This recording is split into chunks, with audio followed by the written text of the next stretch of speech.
किशनगंज गांव में इन दिनों बस एक ही चर्चा बनी हुई है कि किशनगंज के सभी अमीर लोगों के घरों और दुकानों पर चोरियां हो रही हैं। किशनगंज का इंस्पेक्टर रघु इसी तफ्तीश में लगा हुआ है, लेकिन चोर एक नंबर का शातिर है जो चोरी के बाद कोई सबूत नहीं छोड़ता और न ही किसी के हाथ आता। इंस्पेक्टर, आज 3 दिन हो चुके हैं मेरी दुकान को चोरी हुए। तुम लोग अभी तक चोर का पता नहीं लगा पाए। आखिरकार कर क्या रहे हो तुम लोग? धनीराम जी, संयम रखिए। पुलिस अपना काम कर रही है। जल्दी ही अपराधी हमारी गिरफ्त में होंगे। अब आप जा सकते हैं। धनीराम गुस्से में थाने से निकलकर जाता है। क्या साहब जी, सब आकर आपकी पूंगी बजा जाते। आप कुछ करिए उस मोनू चोर का। अब तो बात आपकी इज्जत पे। मोनू मोनू मोनू, इस नाम ने मेरा जीना हराम कर रखा है। इसको छोड़ूंगा नहीं मैं। ये मोनू तो पकड़ में ही नहीं आता। किसी दिन पकड़ में आ जाए तो बस उसकी सारी बोलती बंद करवा दूंगा। ऐसे डंडे पड़ेंगे कि हमेशा के लिए चोरी करना भूल जाएगा। वो जानता नहीं कि कानून के हाथ कितने लंबे हैं। कितने लंबे साहब जी? मोनू छोड़ो, उसका बाल तक आपके हाथ नहीं लगा। रहने दो रघु सर। मोनू उस्ताद है, उस्ताद। उसका तोड़ा आपके पास क्या किसी के पास नहीं है। चुप करो। तुम क्या जानो कि एक ईमानदार पुलिस ऑफिसर के लिए एक अपराधी को पकड़ना कितने बड़े फक्र की बात होती है। और कसम मेरी वर्दी की, जब तक मोनू को सलाखों के पीछे नहीं देखूंगा तब तक चैन की सांस नहीं लूंगा। हाँ, ठीक है साहब जी। अब जज्बातों में मत बह जाना। रघु सर, मोनू का तो पता नहीं सलाखों के पीछे जाएगा कि नहीं, लेकिन वो आपको हवालात में जरूर बंद कर देगा। अच्छा, क्या कहा तुमने? ऐसी जगह ट्रांसफर करूंगा कि याद रखोगे? अरे नहीं, मैं क्या बोलूंगा। बस इतना समझ लो साहब जी कि वो छोटा मोटा चोर नहीं कि आपके हाथ में आ जाए। हाँ, जानता हूँ, मगर उसे तो मैं पकड़ कर ही रहूंगा। मोनू चाहे छोटी चोरी करे या बड़ी चोरी करे, लेकिन चोरी इतनी सफाई से करता था कि चाहे कितना भी कोई जोर लगा ले, उसे पकड़ ही नहीं पाता था। मोनू का एक साथी था जिसका नाम बटुक था। बटुक शुरू से मोनू का साथ देते आ रहा था। कई जगहों पर दोनों साथ मिलकर चोरी करते और धन को आपस में बांट लेते। मोनू भाई, अपन को तो घर वालों ने ही 9-2-11 कर दिया था। यही बोले कि तेरे जैसा औलाद से अच्छा हमें औलाद ही ना हो। लेकिन भाई, कभी कभी बहुत याद आती है घर की। चल छोटे, दिल छोटा ना कर। अपन तो बचपन में ही घर से कल्टी मार लिया था। तो भाई, तुझे घर की याद नहीं आती? अपन को अपनी माँ का चेहरा याद है, वो भी धुंधला सा। बाकी कोई नहीं अपन की याददाश्त में। चल छोड़ ये सब। आज रात चोरी करने जाना है ना? हाँ, आज तो बहुत कीमती माल चुराना है यार, मगर एकदम सावधानी से जाना होगा। अरे भाई, जो भी हो, हम दोनों किसी से डरते हैं क्या? देखना सब सही हो जाएगा। आधी रात में मोनू और बटुक दोनों ही मुंह पर काला कपड़ा बांधकर निकल पड़ते हैं। अरे भाई, यहाँ तो पहले से कोई बैठा है। अरे तू भी क्या मूर्खों जैसी बात कर रहा है? जब लाखों रुपए का सामान पड़ा होगा गोदाम में तो रखवाली के लिए कोई तो रहेगा ही। तू मेरी बात ध्यान से सुन। ये रुमाल ले और सुंघा दे, तब तक मैं गोदाम खोलने में लग जाता हूँ। बटुक ऐसा ही करता है। गार्ड वहीं बेहोश होकर गिर जाता है। मोनू फटाफट गोदाम खोलता है और सोने से बना घोड़ा निकाल कर ले आता है। ये देख भाई, एकदम चमचमाता हुआ घोड़ा। चल पकड़ इसे, अब कल्टी मार लेते हैं, इससे पहले कोई और आ जाए। मोनू और बटुक उसे चुराकर भाग जाते हैं।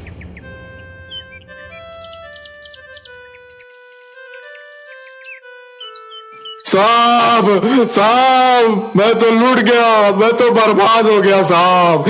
इतना कीमती तोहफा चोरी हो गया साहब। अरे थोड़ा शांत होकर पूरी बात बताइए। साहब, मैंने सोने का घोड़ा बनवाया था।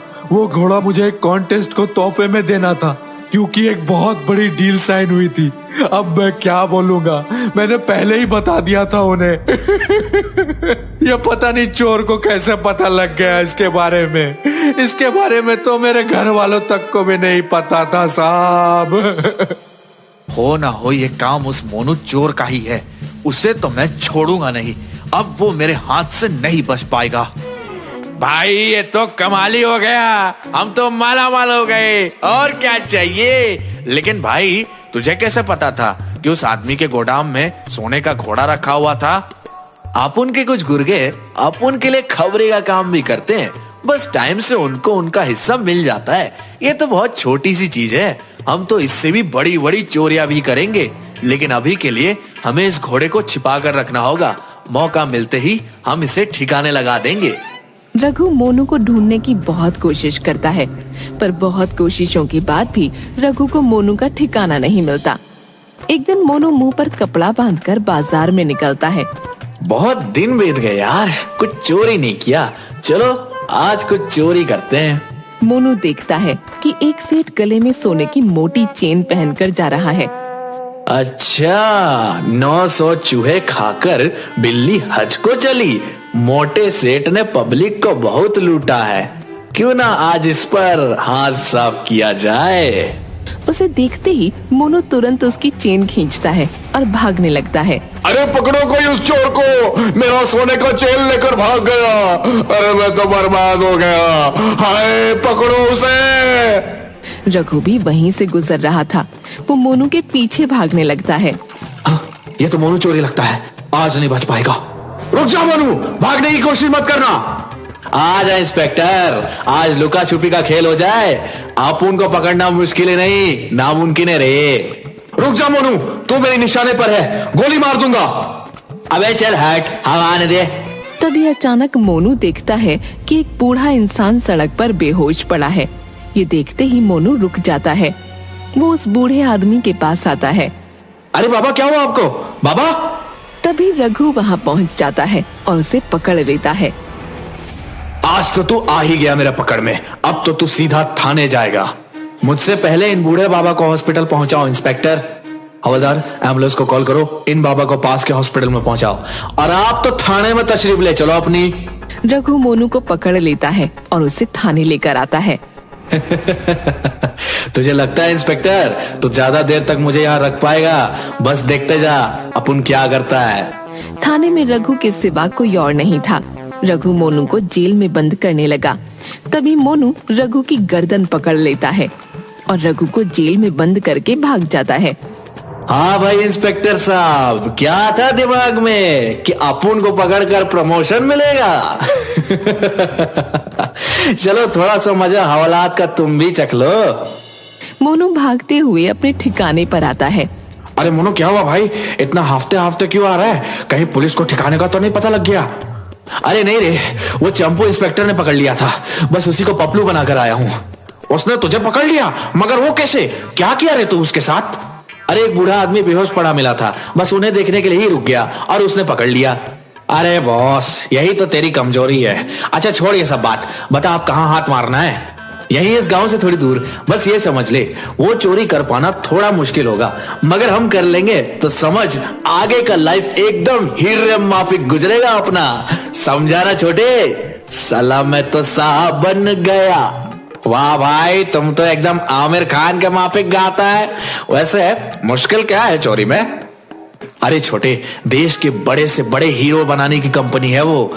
वहां पर अपने हीरो के हार दिखाएंगे, बस एक हाथ लग गया ना तो सब सेटल है, समझा ना? कुछ दिनों बाद दोनों अपने अपने चेहरे पर दाढ़ी लगाकर सूट पहनकर वहां पहुंच जाते हैं। बटुक, हमें ऐसे दिखाना है जैसे हम भी बाकी लोगों की तरह यहाँ सब देखने ही आए हैं। तभी दोनों की नजर रघु पर पड़ती है। अरे देख बटुक देख, ये इंस्पेक्टर तो यहाँ भी आया हुआ है। इसने ही मुझे पकड़ा था, मगर इस बार ऐसा कुछ नहीं हो पाएगा। हाँ भाई, यहाँ तो बहुत अच्छा इंतजाम किया है इन लोगों ने। दोनों बड़ी ही शांति से अंदर जाते हैं और मौका ढूंढने लगते हैं जिससे कि वो कुछ चोरी कर पाएं। बटुक, ये तो बहुत बड़ा है, मैं उधर जाके देखता हूँ वहाँ क्या है। मोनू को एक कोने में एक हार दिखता है। अभी वहाँ कोई भी नहीं था। यही सही मौका है, यहाँ कोई नहीं है। मोनू तुरंत शीशा तोड़कर अंदर से हार निकालकर छत के ऊपर से निकल जाता है। सभी मोनू को पकड़ने के लिए उसके पीछे भागने लगते हैं। मोनू बिना रुके दौड़े जा रहा था। दौड़ते दौड़ते वो बहुत दूर आ चुका था। तभी अचानक वो एक महिला से टकरा जाता है। मोनू उस महिला को देखकर हैरान रह जाता है। इनका चेहरा तो ऐसा लग रहा है जैसा चेहरा मेरी माँ का था। क्या बोला तुमने? माँ, आपको याद हो मैं आपका गोलू। क्या तू गोलू है? हाँ माँ, मैंने अपना नाम मोनू रख लिया है, लेकिन आपका तो गोलू ही हूँ। मोनू की माँ बहुत जोर जोर से रोने लगती है। बेटा तू कहाँ चला गया था? मैंने तुझे कितना याद किया, तू कितना बड़ा हो गया, मैं तो पहचान भी नहीं पाई। माँ, अभी मैं बहुत जल्दी में हूँ, मुझे जाना होगा। रुक जा बेटा, तुझे याद है तेरा एक जुड़वा भाई कल्लू भी था जो मामा के घर रहकर पढ़ता था, वो सिपाही बन गया है। चल तू घर चल, मैं तुझे उससे मिलवाऊंगी। ये सुनकर मोनू हैरान रह जाता है। माँ, उसे सभी किस नाम से जानते हैं? रघु नाम से। इतना सुनते ही मोनू के हाथों से वो हार छूट जाता है और इतनी ही देर में रघु वहाँ आ जाता है। आ ही गया तो पकड़ में, अब बता कहाँ बचकर जाएगा? अरे माँ, आप यहाँ क्या कर रही हो? बेटा वो सब छोड़, ये बता तू इसे पकड़ क्यों रहा है? अरे माँ, ये बहुत बड़ा चोर मोनू है, इसे तो मैं वर्षों से पकड़ना चाह रहा था। मोनू कुछ भी नहीं कहता, वो केवल अपने भाई की ओर देखे जाता है। बेटा ये तेरा जुड़वा भाई गोलू है। क्या? सच में? नहीं नहीं, एक चोर और मेरा भाई? हाँ बेटा, ये गोलू ही है। तुम लोग तो बचपन में कभी साथ ही नहीं रहे, मगर ये गोलू ही है, तेरा जुड़वा भाई। भाई तो चोर क्यों बन गया? तो घर छोड़कर भागा क्यों था? मोनू बहुत जोर जोर से रोने लगता है। आप लोगों को याद है पिताजी की तबीयत कितनी ज्यादा खराब थी? माँ ने गांव के सभी बड़े बड़े लोगों से पैसे की मदद मांगी थी, लेकिन किसी ने भी माँ की मदद नहीं की थी, जिसके बाद पिताजी की मृत्यु हो गई थी। तभी से मैंने सोच लिया था अब उन्हीं बड़े बड़े लोगों से पैसे लूटूंगा। मैंने काम तो उसी वक्त से शुरू कर दिया था, मगर माँ को यह सब पसंद नहीं था, इसलिए मैंने घर छोड़ दिया और चोरी के काम में लग गया। आज भी मैं केवल वैसे लोगों का ही पैसा लूटता हूँ। जो भी हो भाई, तूने बहुत गलत काम किया है, अब तुझे जेल में ही जाना होगा। तभी पीछे से बटुक आता है।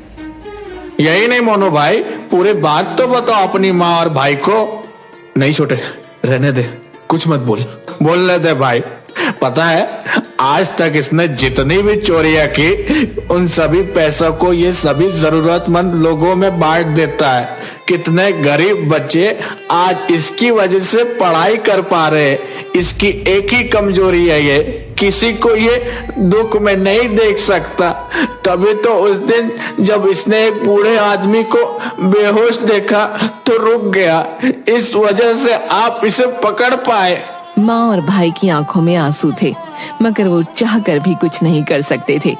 ले भाई, अब तो खुशी खुशी तेरे साथ चलूंगा। ले हथकड़ी लगा ले मेरे हाथ में, लेकिन बस एक बार गले लगा ले। इसके बाद रघु, मोनू और माँ सब गले मिलकर रोते हैं। उसके बाद रघु मोनू और बटुक दोनों को जेल में बंद कर देता है।